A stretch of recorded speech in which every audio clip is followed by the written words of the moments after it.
Seja muito bem-vindo à nossa escola bíblica online. Nós adotamos a revista Compromisso da Convicção Editora. Estamos na lição de número 7 e vamos falar hoje sobre o tema A Lei e a Graça no Ringue.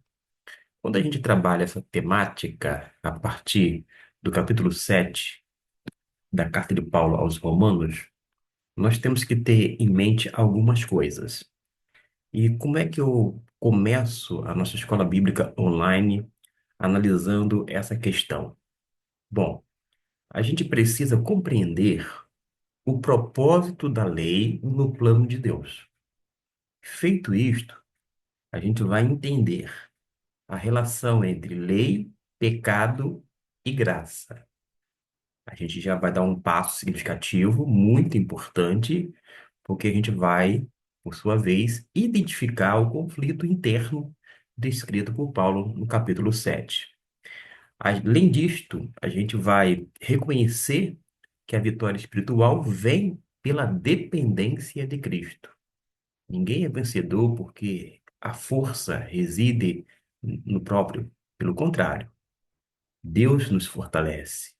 Nós somos fortalecidos por causa da nossa dependência de Cristo Jesus. E lá no final da lição, a gente vai aplicar os princípios de Romanos capítulo 7 à vida cristã de forma prática.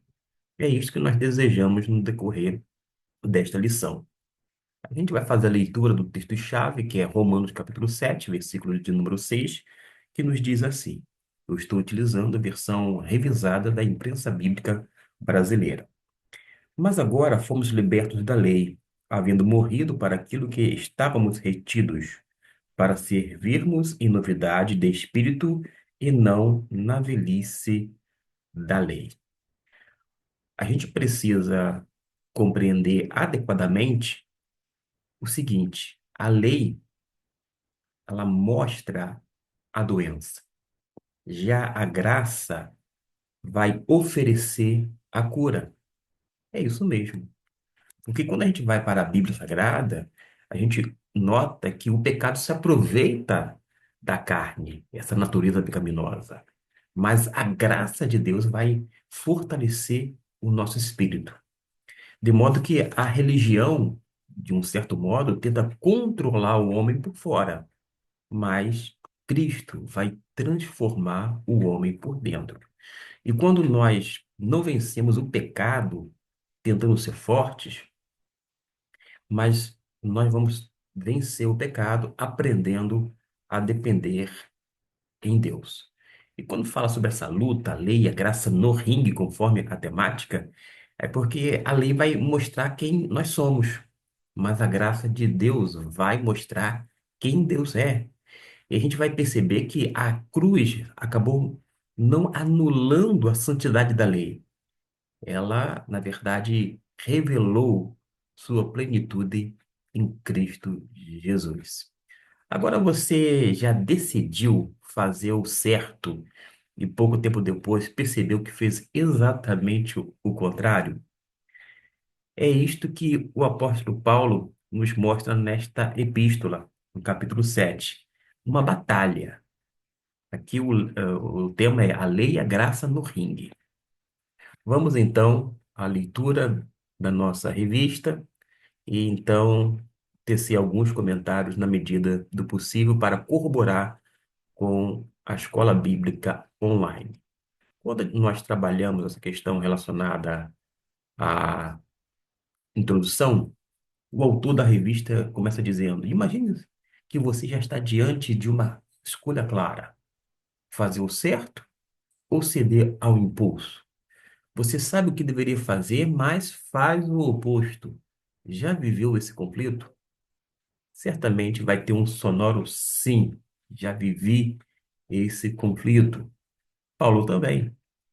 Acontece que, quando nós vamos para o estudo, com base no capítulo 7 de Romanos, vai ter um retrato da incapacidade humana de vencer o pecado pelo esforço. E neste capítulo, Paulo vai descrever a luta interna entre o desejo de fazer o bem e a realidade do pecado que habita no ser humano. Detalhe, por mais que nós sejamos nova criatura em Cristo Jesus, para que possamos andar em novidade de vida, a Bíblia também nos mostra que a natureza pecaminosa, numa referência à nossa carne, ou ainda o velho homem, continua habitando, ele está residindo dentro de nós.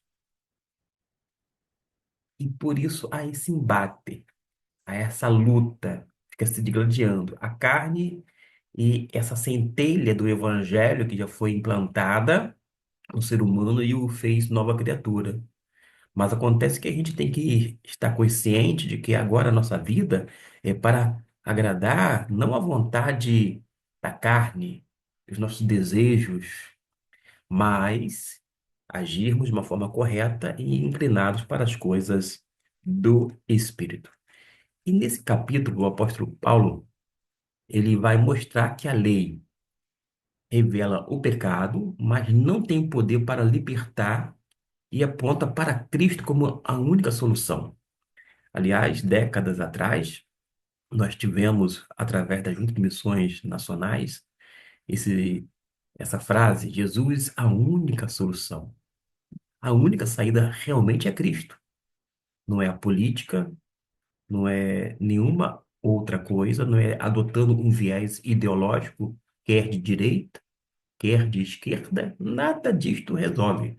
O que resolve o problema do homem é Cristo Jesus, porque está relacionado ao pecado. E nós, como seres humanos, temos algo em comum. E o pecado vai ser resolvido quando nós começamos a acatar o senhorio de Cristo Jesus e fazer com que a nossa vida seja plenamente semelhante ao Filho de Deus, ou seja, andando em obediência. No caso da pessoa de Cristo Jesus, ele foi obediente e até a morte e morte de cruz. Ou seja, ele foi obediente até o fim. E nós devemos ser obedientes a Deus. Se nós formos obedientes a Deus, a gente vai começar a dizer não para as coisas pecaminosas. Como dizia o saudoso Russell Shedd, a gente vai procurar buscar é, pecar menos, ou seja, a gente não vai começar a alimentar as questões carnais, ao invés disto, daremos uma atenção especial às coisas espirituais, às coisas do Espírito. E o autor vai mostrar, nesse capítulo 7, com base, na verdade, no que Paulo diz, que nos mostra o limite da lei e, ao mesmo tempo, a força da graça, e nos faz lembrar o seguinte: a luta só é vencida por Cristo e vencida por nós quando dependemos dele. Repito que nós não temos condições de vencer absolutamente nada. Jesus fala assim: no mundo tereis aflições, mas tem de bom ânimo. Eu venci o mundo. Jesus venceu. Mas acontece que para nós vencermos, só se estivermos nele, porque ele que nos fortalece, ele que nos dá graça, ele que nos dá todas as condições. E somente na dependência de Deus, por meio do seu Espírito, podemos vencer essa luta. E para a gente explorar os diversos aspectos desse tema, a proposta são as seguintes: se não vivemos mais no tempo da lei, que aspectos deve obedecermos? Devemos obedecê-la por inteiro ou apenas parte dela? Qual o efeito prático caso venhamos a descobri-la em alguns aspectos? E a gente vai trabalhar justamente à medida que a gente avançar nos tópicos. Mas acontece que nós precisamos, sem dúvida alguma, tecer alguns comentários nessa parte, digamos, introdutória. Por causa de quê? Quando a gente analisa o contexto histórico, vamos perceber que o apóstolo Paulo escreve a carta a destinatários, são cristãos, cristãos de Roma, compostos por judeus e gentios convertidos. O contexto ali é de um conflito, esse é o pano de fundo, havia uma tensão entre cristãos judeus que valorizavam profundamente a lei judaica e os cristãos gentios que não cresceram dentro da tradição judaica. E Paulo vai então esclarecer o papel da lei, a realidade do pecado e a superioridade da vida no espírito. Quando ele fala, de acordo com o versículo 6 que já foi lido, quando diz que estamos livres da lei, o apóstolo Paulo não está ensinando nenhum tipo de libertinagem. A gente leu aqui o texto-chave, que era o antigo texto de ouro, o texto áureo. O apóstolo Paulo vai usar uma palavra grega que vai trazer a ideia de desligamento jurídico. É o rompimento do vínculo legal. É uma mudança de regime espiritual. O cristão ele não vai viver tentando alcançar justiça por mérito pessoal. Ao contrário, nós morremos para aquilo. E Paulo vai usar justamente uma linguagem de união com Cristo, porque diz: quando Cristo morreu, o velho homem foi crucificado, o domínio condenatório da lei foi quebrado. E nós temos várias referências. Permita fazer a leitura do capítulo 6, versículo 6, que diz assim: sabendo isto, que o nosso homem velho foi crucificado com ele, para que o corpo do pecado fosse desfeito, a fim de não servirmos mais ao pecado. Nós temos ainda a carta do próprio apóstolo Paulo, quando ele escreve aos Gálatas, e ele vai mencionar algo sumamente importante no capítulo 2, versículo de número 20.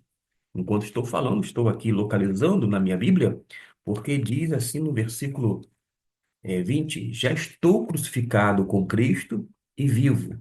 Não mais eu, mas Cristo vive em mim. E a vida que agora vivo na carne, vivo-a na fé do Filho de Deus, o qual me amou e se entregou a si mesmo por mim.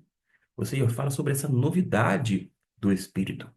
Então, o apóstolo Paulo, de acordo com o capítulo 7, versículo 6, vai fazer um contraste: o velho sistema e o novo sistema, o ritual externo e a transformação interna, o medo da punição, mas o amor por Deus, a letra e o espírito, o esforço humano e a dependência divina. Dito estas coisas, a gente pode, naturalmente, adentrar no primeiro tópico que fala sobre o poder da lei mosaica sobre o judeu. Quando a gente analisa o primeiro tópico, na revista diz o seguinte: a lei judaica tem sua origem 3 meses após o povo hebreu ter sido liberto do cativeiro egípcio. Tão logo saíram de Refidim e entraram no Sinai, e Moisés subiu o monte para encontrar-se com Deus e ali recebeu do Senhor a seguinte promessa. Vamos ver o que Deus nos diz em sua palavra. Vistes o que fiz aos egípcios e como vos carreguei sobre asas de águias e vos trouxe a mim. Agora, portanto, se ouvirdes atentamente a minha voz e guardardes a minha aliança, serei minha propriedade exclusiva dentre todos os povos, porque toda a terra é minha, mas vós sereis para mim reino de sacerdotes e nação santa. Essas são as palavras que falarás aos israelitas, de acordo com Êxodo capítulo 19, do versículo 4 até o 6. Ou seja, a lei tinha 3 grandes funções. A primeira, revelar o caráter santo de Deus. A segunda função, organizar Israel como povo separado. E hoje a igreja cristã é o novo Israel de Deus. A igreja é composta de todas as pessoas de raças, tribos, etnias, etc. e tal. Pessoas que foram lavadas pelo sangue de Cristo Jesus. Aliás, é bom que se diga que Deus não tem 2 povos. Embora haja esse ensino que fica sendo falado, propalado em nosso arraial evangélico e até mesmo batista, de uma forma mais específica, Deus não tem 2 povos. o povo judeu e a igreja. Deus só tem um povo. Nós temos visto isto não apenas em Gálatas, mas também de uma forma muito clara em Efésios, quando diz que de ambos os povos, porque o mundo era dividido entre gentios e judeus, mas de ambos os povos Deus derrubou a barreira da inimizade e fez um só. Deus só tem um povo, a Igreja de Cristo, que é composta de pessoas redimidas, pessoas que foram lavadas, como eu disse, pelo sangue de Jesus. Mas, além de revelar o caráter santo de Deus, organizar Israel como um povo separado, a terceira função era mostrar o que era pecado. E esse texto de Êxodo capítulo 19, versículo 4 até o 6, mostra como Deus formou e, e numa alusão a Israel, lá no Antigo Testamento, fala sobre o seu povo santo, um reino sacerdotal, uma nação separada. Em outras palavras, a lei era boa. O problema nunca foi a lei. O problema sempre foi o coração humano. O coração do humano, por exemplo, a Bíblia diz que é por demais enganoso. O coração humano é terrível, mas quando a gente acata o senhorio de Cristo Jesus, passa a viver plenamente é, guiado, orientado pelo Espírito Santo que passa a habitar em nós e nos pautando na palavra dele, em oração, serviço cristão e etc e tal, a gente vai ter condições de realmente entender o real significado dessa vida, da existência humana. Agora, a gente pode ainda falar sobre essa lei. Como assim? É porque a lei, meus irmãos, funciona como um espelho. O espelho mostra a sujeira no rosto, se houver algo sujo em nós. Mas não consegue limpar o rosto. A gente consegue identificar alguma sujeira quando não teve alguma imperfeição, mas a gente não consegue limpar, tampouco consertar aquilo. Assim também, a lei revela o pecado, mas somente Cristo pode purificar o pecador. Sabe qual é de quê? Porque o espelho revela o problema, mas a água resolve o problema. E Jesus, ele realmente resolve toda essa questão relacionada ao pecado humano. Nós temos um exemplo lá no Novo Testamento, lá de uma referência ao Evangelho de Marcos, no capítulo 10, que o jovem obedecia mandamentos, mandamentos externos, mas o seu coração estava preso às riquezas. Jesus revelou o quê? Nesse texto de Marcos capítulo 10? A insuficiência da religiosidade externa, mas mostrou também a necessidade de transformação interior. Eu já disse aqui que o evangelho não exige mudança. O evangelho vai gerar mudança. Frequentar uma igreja é salutar, mas não significa necessariamente que a pessoa está vivendo rendido a Cristo Jesus. O mais importante, sem dúvida alguma, é não apenas frequentar a igreja, mas ser uma pessoa que acata o senhorio de Cristo Jesus e faz dele o seu Senhor, o seu mestre, o seu ajudador. A partir daquele momento, prossigo aqui na revista, Deus firmava uma aliança com a descendência de Abraão, Isaque e Jacó, formando um povo a partir daquele grupo de fugitivos. Esta nova nação seria diferente das demais, pois seria santa, separada por Deus para si. A lei ia servir para passar a Israel as orientações do Senhor para a sua conduta, diferenciando-se desta forma dos demais povos.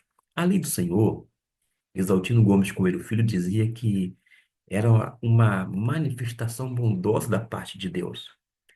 Ele acrescentava dizendo que a Torá, como lei de Deus, não era uma camisa de força, não era algo dado por Deus para tirar todo o prazer do ser humano, pelo contrário, era para orientar. Não é à toa que a Torá, no hebraico, significa justamente isso, instrução. É uma instrução maravilhosa da parte de Deus. Mas além de instruir espiritualmente o povo de Israel, servia para dar direção, dar um rumo. E quando nós não temos a lei de Deus guiando os nossos passos, a gente fica sem direção, sem rumo. E por isso nós percebemos o valor dado pelos judeus modernos à lei como um orientador de sua cultura, sua individualidade em relação aos demais povos da terra, diz o autor. Acontece que quando a gente vai para esse estado de Israel, nem todo judeu acredita que Jesus é o Messias. Ponto um. Segundo, em Israel há um regime democrático. Lá há várias religiões. Inclusive, existem até judeus que são ateus. Isso mesmo, pasme, mas existe. Agora, a nossa atenção não tem que ser colocada no povo de Israel, o povo que voltou para lá depois que foi permitido esse regresso através daqueles acordos firmados na ONU, na Organização das Nações Unidas. Mas acontece que a gente tem que estar com o nosso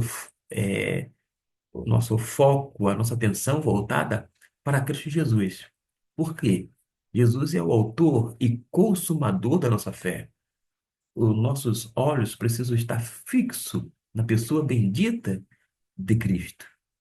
Alguns vão dizer que Israel é o relógio de Deus, ou seja, é só observar o que acontece em Israel que você vai ter uma noção do tempo de Deus agindo no mundo. Mas acontece que nesse tempo de Deus, no tempo de agir de Deus, não está necessariamente voltado para o Israel físico.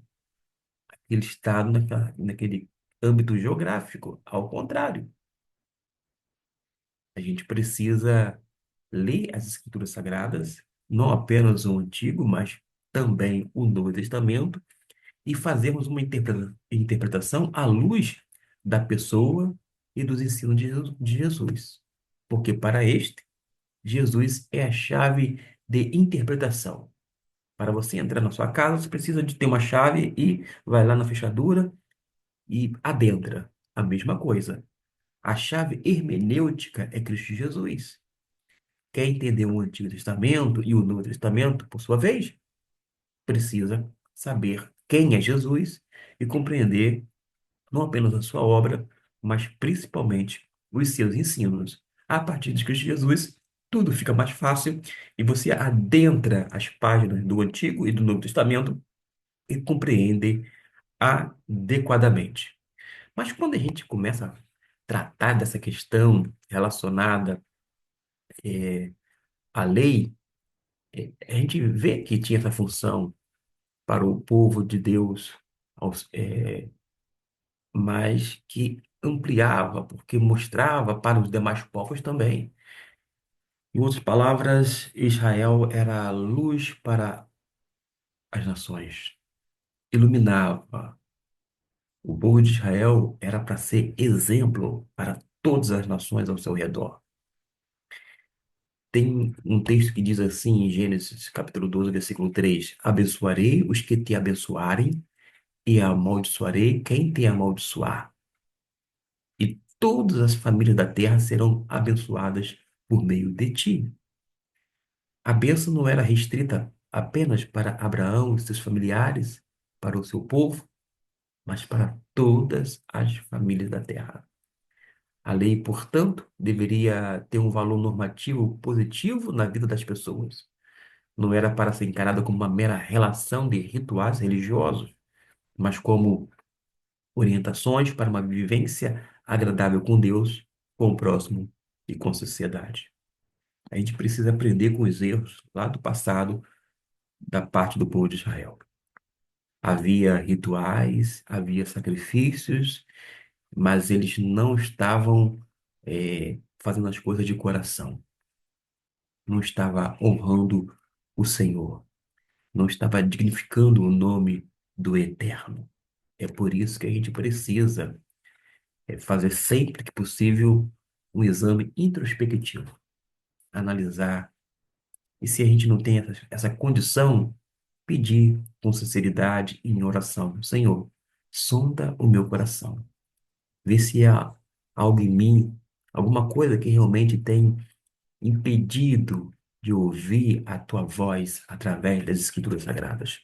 Porque Deus nos fala nos dias atuais pela palavra de Deus. A Bíblia Sagrada, na verdade, é o livro do Espírito, é o instrumento dele. Tem pessoas que buscam ouvir tantas vozes fora das Escrituras e ficam até mesmo maravilhadas, achando que são feitos extraordinários. Coisa maravilhosa, sem dúvida alguma, é ouvir a voz de Deus através de sua bendita palavra. É o que nós aprendemos com a palavra do Senhor. No tocante ao segundo tópico, fala sobre sua influência no mundo cristão, logo dentro do cristianismo. O ensino central que nós vamos ter nesse segundo tópico é que Jesus não aboliu a lei moral.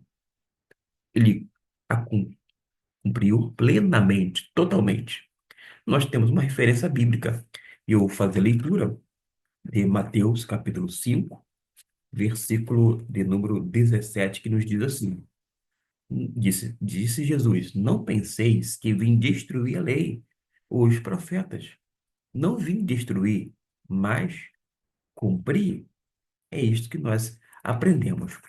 Mas quando a gente analisa ainda este versículo 17 do capítulo 5 de Mateus, a expressão cumprir vem do grego, que significa completar, levar à plenitude, dar sentido pleno, completo, total. Ou seja, está dizendo que Cristo é o cumprimento máximo da lei. E há um ensino importante com base no capítulo 5, versículo 17, que vem justamente das palavras dos lábios de Jesus. É porque a igreja não vive debaixo do sistema cerimonial judaico, mas continua chamada à santidade. Por isso, os sacrifícios cessaram. As festas cerimoniais perderam sua função. Porém, os princípios morais permanecem. É isso que a gente aprende com a palavra de Deus.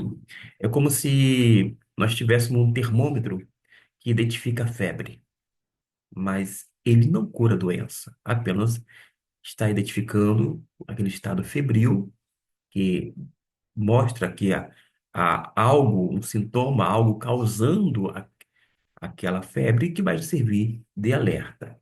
Deste modo, a lei vai diagnosticar, mas a graça de Deus, sem dúvida alguma, vai fazer o quê? Transformar.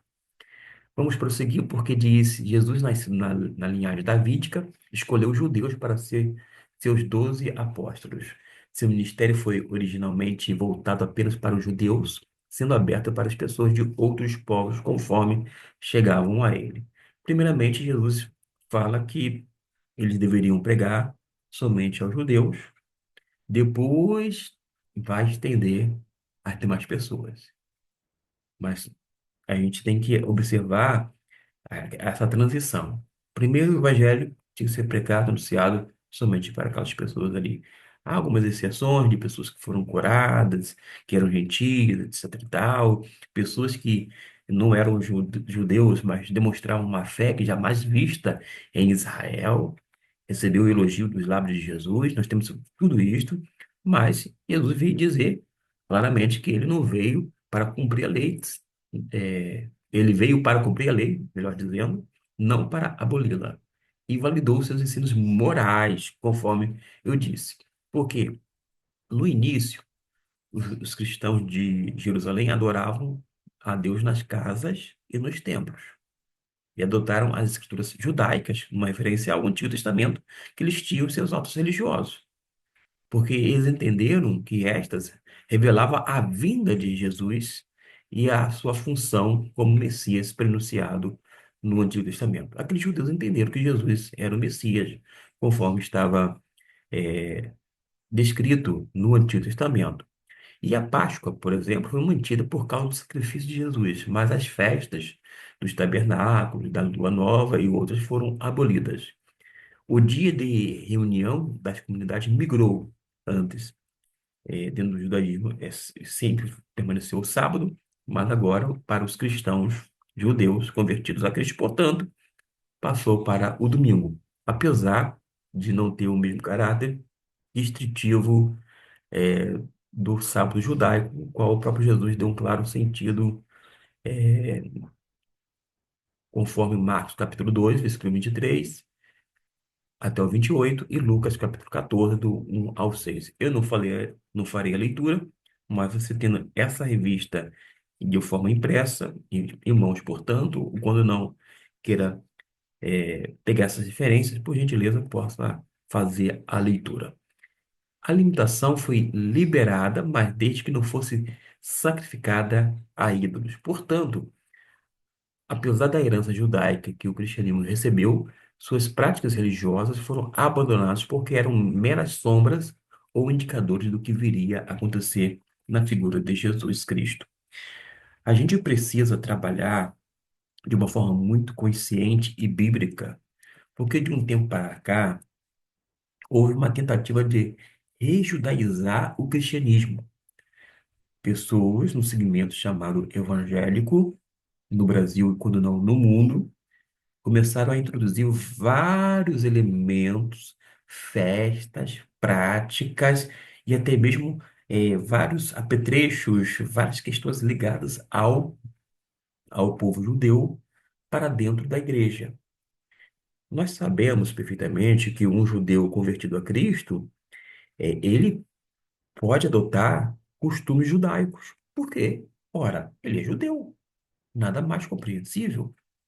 Não é inconveniente ele usar é, e adotar costumes judaicos por conta da sua cultura.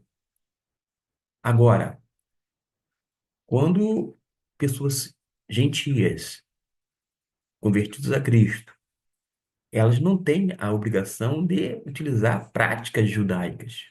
Aliás, ele não é judeu, ele é um cristão. Então a gente precisa evitar essa tentativa de rejudaizar o cristianismo. A gente não prega o Antigo Testamento. A gente prega no Antigo Testamento. Há uma distinção aqui. A gente não prega o Antigo para que a gente venha cumprir todo o Antigo Testamento, mas a gente prega no Antigo Testamento, tirando todos aqueles princípios bíblicos válidos para os dias atuais. É por causa disto que nós não fazemos sacrifícios de animais. Aliás, é, o, os judeus deixaram de praticar os sacrifícios depois da destruição do templo, porque não tinha mais razão de ter sacrifícios de animais para expiação dos pecados por conta do templo ser destruído. Fazer aonde? Não podia. Deveria ser feito justamente naquele local apropriado. Mas acontece que nós sabemos perfeitamente que a razão de nós, como cristãos, não fazermos sacrifícios de animais para expiação dos pecados é por quê? Nós aprendemos que Jesus morreu na cruz do Calvário. É um sacrifício vicário, substitutivo. Além disto, o autor aos Hebreus vai mostrar que o sacrifício de Jesus foi o único, perfeito e eficaz, não havendo necessidade de repetição dos sacrifícios. Da mesma maneira, você não precisa ir no cemitério para tentar quebrar uma maldição, algo que tenha sido feito contra você ou contra algum parente. Para com isso. A Bíblia não fala nada nesse sentido, da forma moderna como tem sido apresentado, sobre quebra de maldição hereditária. Para com isso. Se você está em Cristo Jesus, nenhuma condenação há. Não tem nada que ele possa impedir o seu crescimento espiritual. Pelo contrário, maior é quem está em você. E o Espírito Santo habita na nossa vida, no nosso coração. Logo, a gente precisa conceber algo realmente bíblico.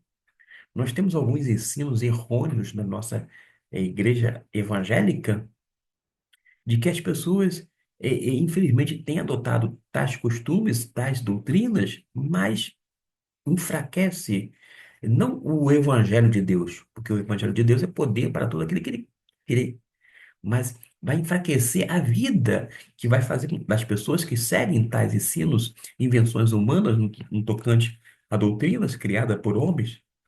A Bíblia não fala nada em relação àquela questão da maldição hereditária, que você vai ter que quebrar, que tem que fazer aquilo outro. Gente, a Bíblia não diz.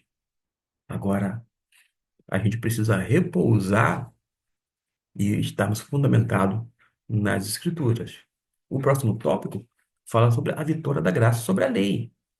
Com isso em mente, nós conseguimos o quê? Compreender o ensinamento de Paulo no capítulo 7. E falando ao grupo de judeus que desejava forçar os gentios a adotar suas práticas, em especial a circuncisão. Não era necessária a circuncisão para os gentios.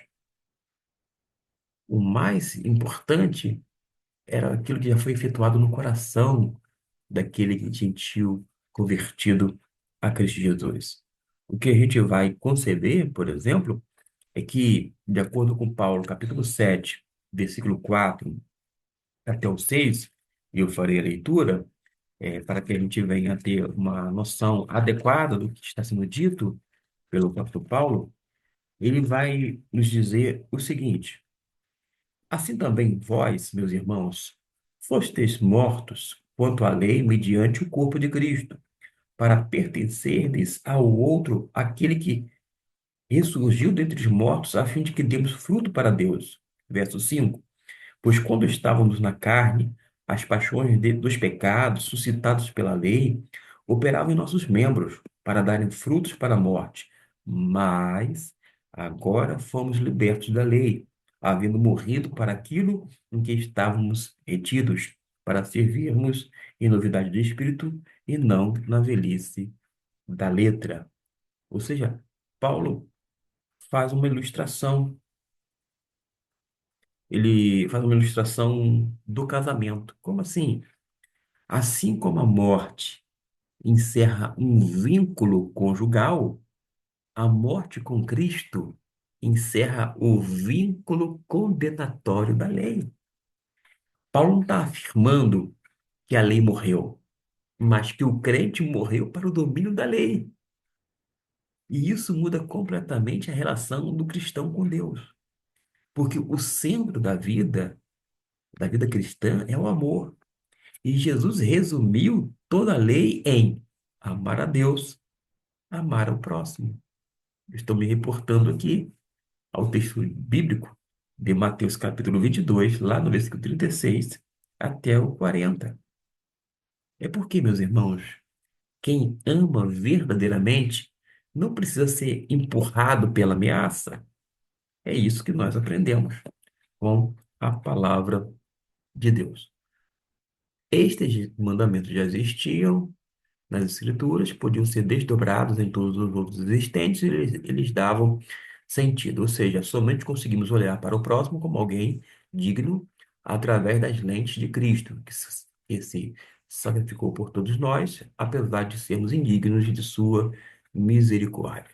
Viver segundo a graça divina significa viver segundo o seu amor, permitindo que nossas ações sejam conduzidas espontaneamente e não como uma mera vivência ritualística. Passamos a seguir as orientações divinas não por obrigação, mas porque amamos a Deus e queremos agradá-lo.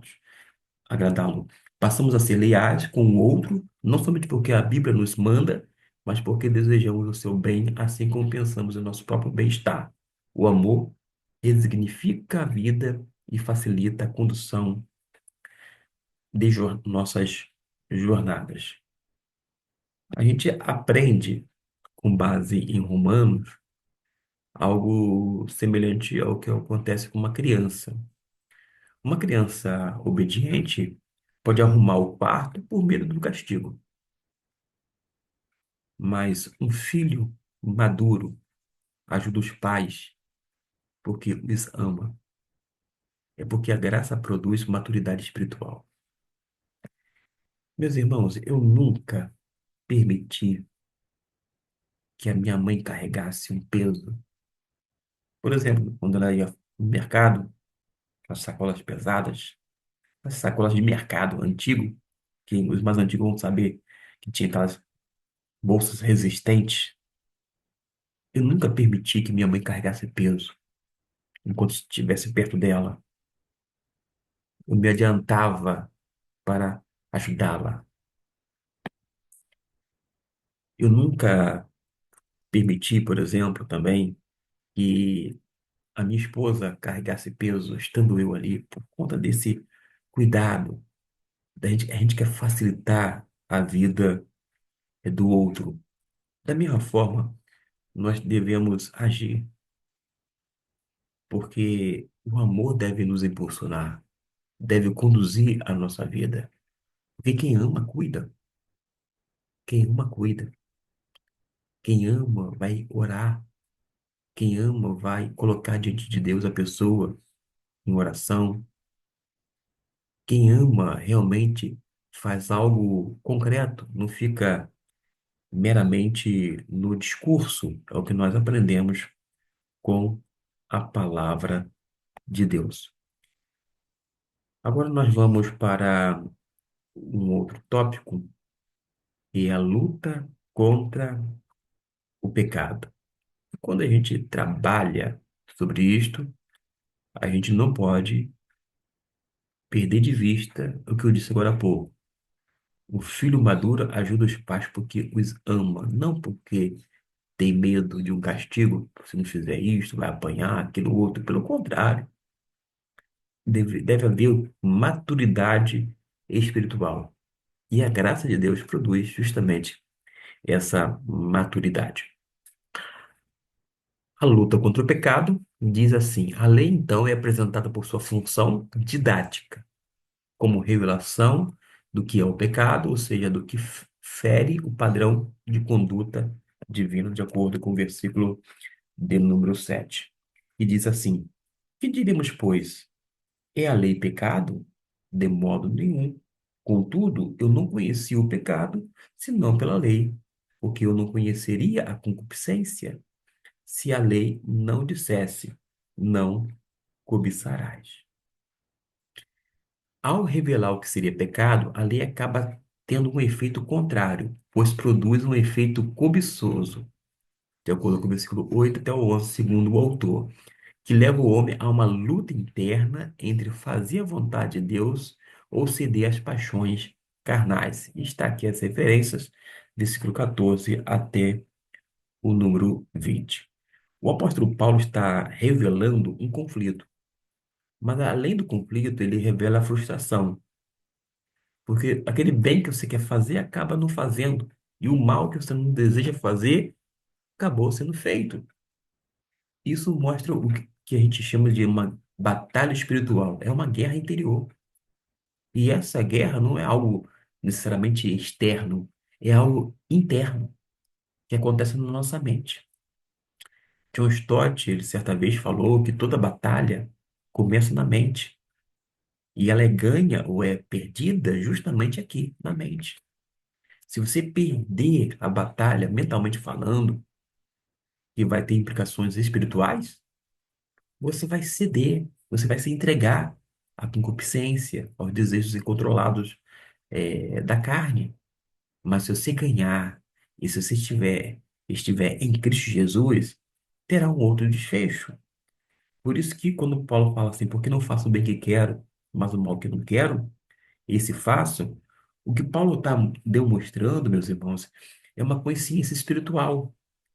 Além disso, ele está revelando uma sensibilidade moral e, ao mesmo tempo, uma incapacidade humana sem a ação divina. O homem sozinho não pode fazer absolutamente nada. Tanto é que o verbo, quando ele utiliza, transmite a ação contínua, ou seja, a luta contra o pecado é algo constante. Não é uma luta que ocorreu ontem ou semana passada e não vai voltar a correr. Não, acontece a todo momento. Enquanto a gente estiver respirando, vai haver essa luta. Daí a importância da gente, quer na escola bíblica online, quer de uma forma física, na sua igreja local, ensinar que a maturidade cristã não vai eliminar completamente o conflito, a luta. Sabe o que acontece? Você tem que falar a verdade, em amor. A maturidade cristã, ela não elimina completamente o conflito, ela aumenta o conflito. Sabe com de quê? Porque vai haver a consciência do pecado, mas também a dependência de Deus. Em outras palavras, quanto mais perto da luz, mais percebemos as nossas manchas. Nós temos vários exemplos bíblicos. Pedro, ele prometeu fidelidade, mas negou Jesus 3 vezes. A lição daquele Pedro antes do dia de Pentecostes é da autoconfiança espiritual que produz a queda. Da mesma forma aconteceu com Davi. Davi, um homem segundo o coração de Deus, caiu gravemente com Batseba. A lição que nós aprendemos é que ninguém está acima da vigilância espiritual. O próprio apóstolo Paulo, mesmo sendo apóstolo, ele reconheceu a sua luta interior. A gente aprende aqui uma lição que santidade não significa ausência de batalha, de luta espiritual, de uma guerra interior. Agora, existe uma grande virada. No capítulo 7 de Romanos, no versículo 24 e 25, mostra essa virada. Miserável homem que eu sou, quem me livrará do corpo desta morte? Olha o verso 25. Mas graças a Deus por Jesus Cristo, nosso Senhor, de modo que eu mesmo com o entendimento sirva a lei de Deus, mas com a carne a lei do pecado. Ou seja, quando ele diz, miserável homem que eu sou, quem me livrará do corpo desta morte? A resposta vem imediatamente. Graças a Deus por Jesus Cristo, nosso Senhor. Porque qual é o ensino central, meus irmãos? É que a solução do pecado não está na força humana, na disciplina isolada, no legalismo, deixando de fazer um monte de coisas, adotando várias regrinhas para a nossa vida. Não, não, não, não, não. A solução está em Cristo. Por quê? Porque o pecado é forte demais para nós, mas nunca foi forte demais para Cristo Jesus. A lei, portanto, era insuficiente para fazê-lo vencer esta luta, sendo necessário um libertador externo para ajudar Paulo e todos nós a vencer esta luta. Este libertador, como veremos mais detidamente no próximo estudo, é o próprio Jesus Cristo. É isto que nós aprendemos. Vamos para a introdução, que mostra como compreender a forma como Jesus entendia a lei, e isso vai nos levar a enxergá-la com outros olhos, dentro de uma perspectiva cristã, a partir do próprio Cristo, não a partir das nossas ideias, das nossas opiniões, nada disto. A lei serviu para dar uma identidade ao povo de Israel frente às nações pagãs que cercavam a terra prometida. Nós aprendemos isto. Hoje, como membros de uma nova diáspora espiritual, onde estamos espalhados pelo mundo, somos instados a adotar o padrão de vida que Cristo apresentou. Não devemos fazer por obrigação, mas por amor, com a consciência de que somos embaixadores de Cristo na terra, representante do seu reino entre as nações. Às vezes nós falamos assim: eu tenho que ir na igreja, eu tenho que fazer isso. Você pode fazer tudo isto, mas não como um dever, mas como um reconhecimento da parte de Deus, como uma forma de gratidão, uma atitude de fé, uma postura diferenciada. Você não tem que fazer como se fosse obrigado, mas é grandemente recompensador fazer todas estas coisas e muito mais. Dois, a luta contra o pecado é um fato da vida cristã que não deve ser ignorado ou menosprezado. Não há nível de maturidade cristã que venha alijar completamente da nossa vida embate entre carne e espírito. Contudo, conforme caminhamos e nos aperfeiçoamos na fé, compreendemos que somos limitados e falhos e, portanto, dependentes do Espírito Santo para nos ajudar a vencer essa batalha. Como Paulo diz, graças a Deus por nosso Senhor Jesus Cristo, pois sem ele seria impossível para nós vencermos a batalha contra o mal. Com Cristo ao nosso lado, porém, temos condições de resistir às tentações e conduzir nossa vida espelhando o exemplo de Cristo para aqueles que nos rodeiam.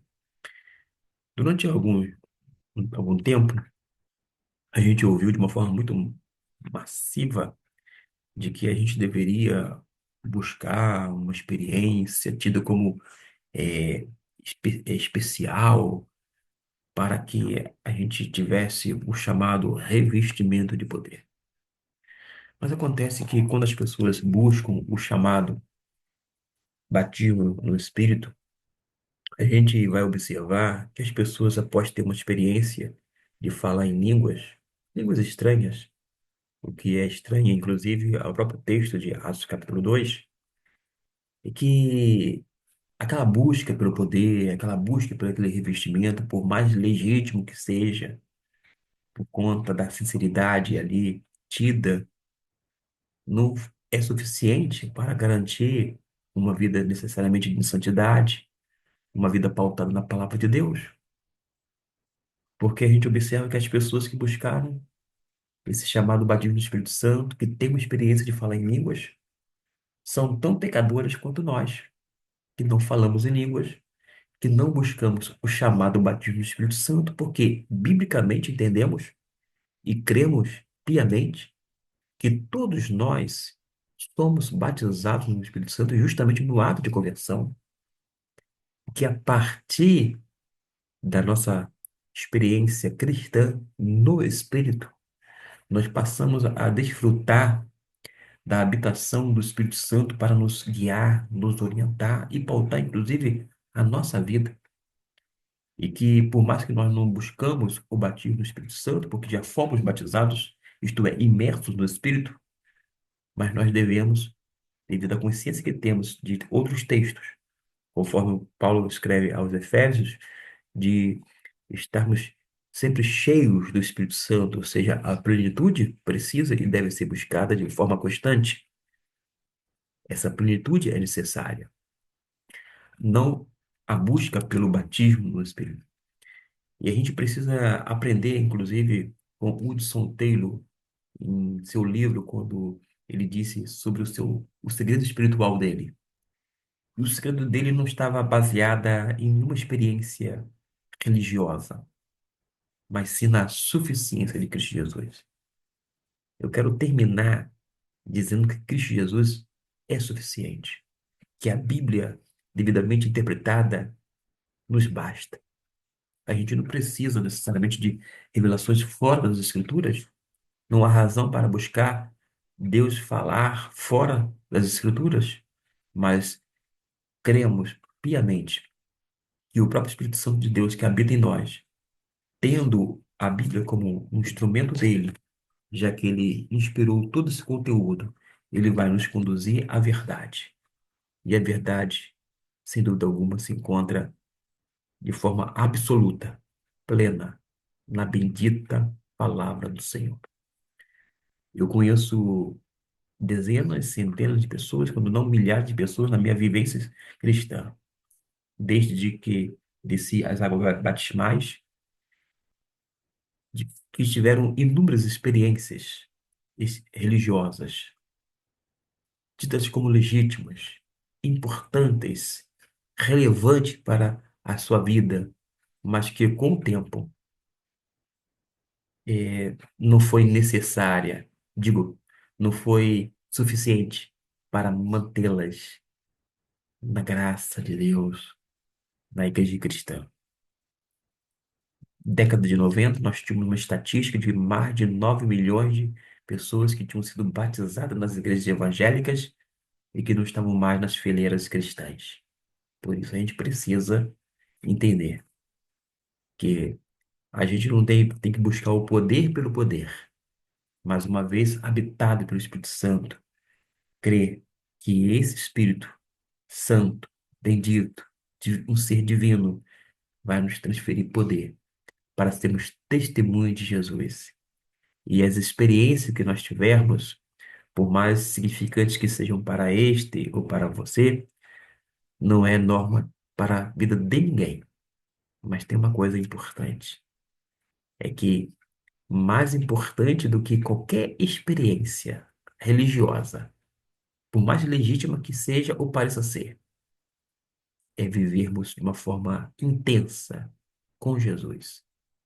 É ter um relacionamento íntimo, profundo e duradouro com o Filho de Deus. Deixo aqui a autoavaliação para que você possa depois em casa, aonde você se encontrar, dar a devida atenção e responder. Eu não vou ter esse comentário sobre essa atividade que está sendo proposta a partir do ano de 2026, já nesse novo formato.